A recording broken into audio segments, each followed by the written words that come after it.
वचन बाबूजी महाराज भाग दूसरा, वचन नंबर 42। इलाहाबाद 8 नवंबर सन 1936। परमार्थ और उसकी रीत।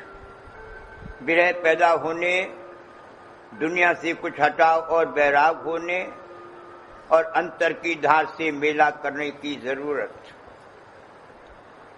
सूरत और मन जिस घाट पर आकर बैठे हैं, उस घाट पर अंतर में जो चैतन्य की धार ऊपर से आ रही है, उस धार में खिंचकर समाने और चलने और चढ़ने की कार्रवाई का नाम परमार्थ है। जिस धार से रूह यानी सूरत उतरकर आई है, वही धार यहाँ से उलटने का जरिया होगी, क्योंकि धुरधाम और निजधाम में लौटकर जाना है।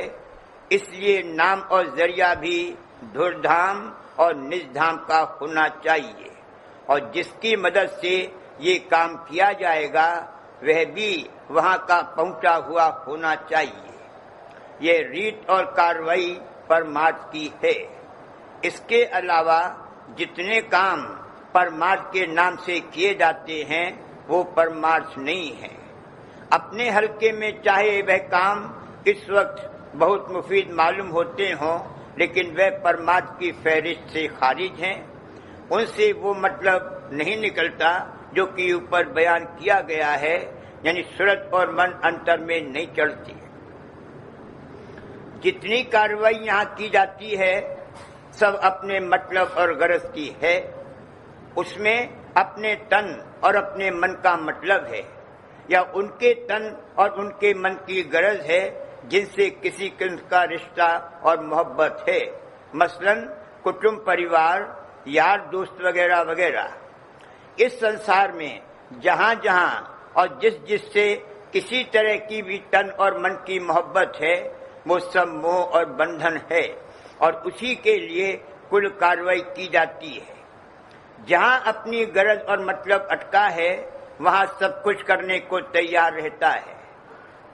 खुद दुख और तकलीफ में है, इसलिए दुखी और तकलीफ जदों की मदद करता है।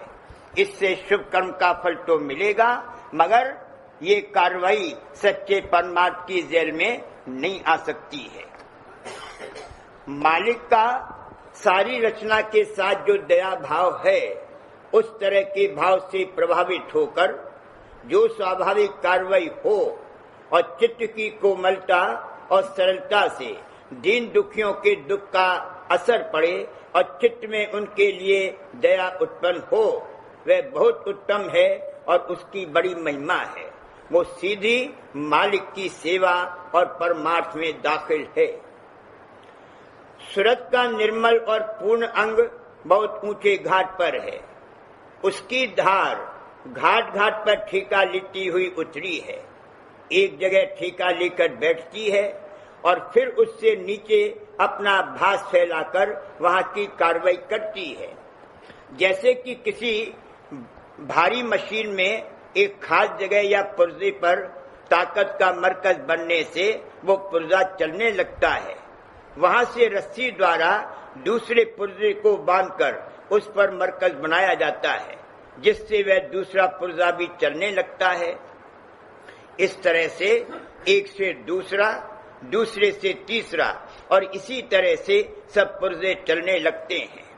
वैसे ही मनुष्य देह में सूरत की बैठक यानी स्थिति छठे चक्र पर है, और वहां से उसका भास शरीर की सब रगों, नसों और नाड़ियों द्वारा रोम रोम तक फैला हुआ है, और उसकी ताकत से शरीर का अंग अंग अपनी कार्रवाई कर रहा है।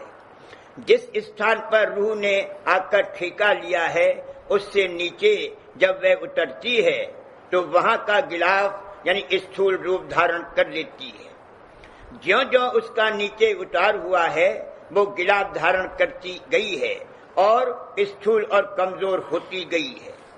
इस घाट पर आते आते उस पर बहुत से गिलाफ चढ़ गए हैं, और उसी कदर वह स्थूल और कमजोर हो गई है। मनुष्य शरीर की रचना करने के लिए जितनी ताकत की जरूरत है, सिर्फ उतनी ही ताकत इस चोले की रूह में है।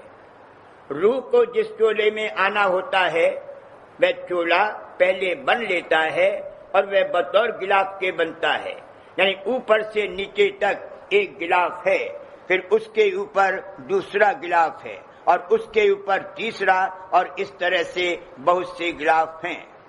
राधा स्वामी धाम जब इस शरीर में बतलाया जाता है तब चोटी के स्थान पर हाथ रखकर कहा जाता है कि यहाँ है, और ब्रह्मज्ञानी ब्रह्म पद भी उसी जगह बतलाते हैं। कई लोग सवाल करते हैं कि ये क्या बात है, वही राधा स्वामी और वही ब्रह्म पद भी है, ये कैसे हो सकता है। शरीर में सबसे ऊपर चोटी की जगह है। जब सबसे ऊंचा स्थान इस शरीर में बतलाया जाएगा तब उसी जगह तो हाथ रखा जाएगा, मगर सबके बाहर के गिलाफ पर यानी चमड़ी पर हाथ रखा जाता है। लेकिन जैसा कि अभी कहा गया है, सूरत के ऊपर बेशुमार गिलाफ हैं। राधा स्वामी धाम सब पर्दों और गिलाफों के अंतर्गत है। कौन स्थान कहाँ और किसके ऊपर या नीचे है, इसका भेद उसके नाम, रूप, धाम और लीला से मालूम हो सकता है। इस तरह का सवाल सिर्फ वही लोग उठाते हैं जो किसी कदर अंतर के भेद से वाकिफ हैं, वरना हर शख्स को इन भेद की बातों की कहाँ परवाह होती है। वैसे ब्रह्म पद के अभ्यासियों ने कबूल किया है कि इस पद के आगे का पता हमको नहीं है। वे लोग ब्रह्म के लक्ष्य रूप में समाये, परंतु लक्ष्य पद का भेद भी पूरा उनको नहीं मालूम हुआ।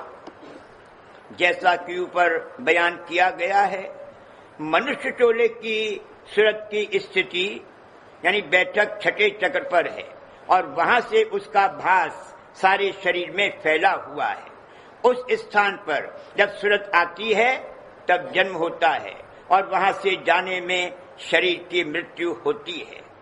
भास रूप से जो सूरत सारे शरीर में फैली हुई है उसको समेटना और सूरत के घाट पर उसको इकट्ठा करना और उसका समूह बनाना और उस घाट पर जो चैतन्य की धार आ रही है उसकी कशिश में खिंचना और उसमें समाकर उसके संग रूह यानी सूरत को चढ़ाना और इस तरह से धुरधाम निज धाम की प्राप्ति होना, ये परमार्थ और परमार्थ की रीत है।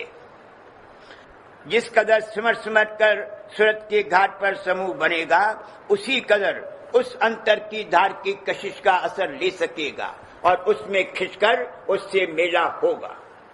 बवजह नीचे उतार हो जाने के और गिलाफ धारण कर लेने के सूरत में जो स्थूलता और मलिनता आ गई है वह उस धार से मेला होने पर दूर होगी, और जिस कदर स्थूलता और मलिनता दूर होती जाएगी सूरत की ताकत जागती जाएगी और चढ़ाई भी होती जाएगी।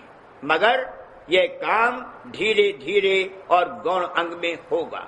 एक बार की यानी मुख्य अंग में खिंचाव, सिमटाव और चढ़ाई नहीं हो सकती। कुछ अंग में सिमटेगा, खिंचेगा और अंतर की धार से मेल होगा और उसमें समाकर चढ़ाई भी होगी। मुख्य अंग में भी हो सकती है, बशर्ते कि सूरत मुख्य अंग में खिंचकर भी उसका भास इस कदर ताकतवर और मुनव्वर रहे कि सिर्फ भास से यहाँ का काम कर सके। जो भास से यहाँ का काम चला सके वो संत या साध या महात्मा हैं।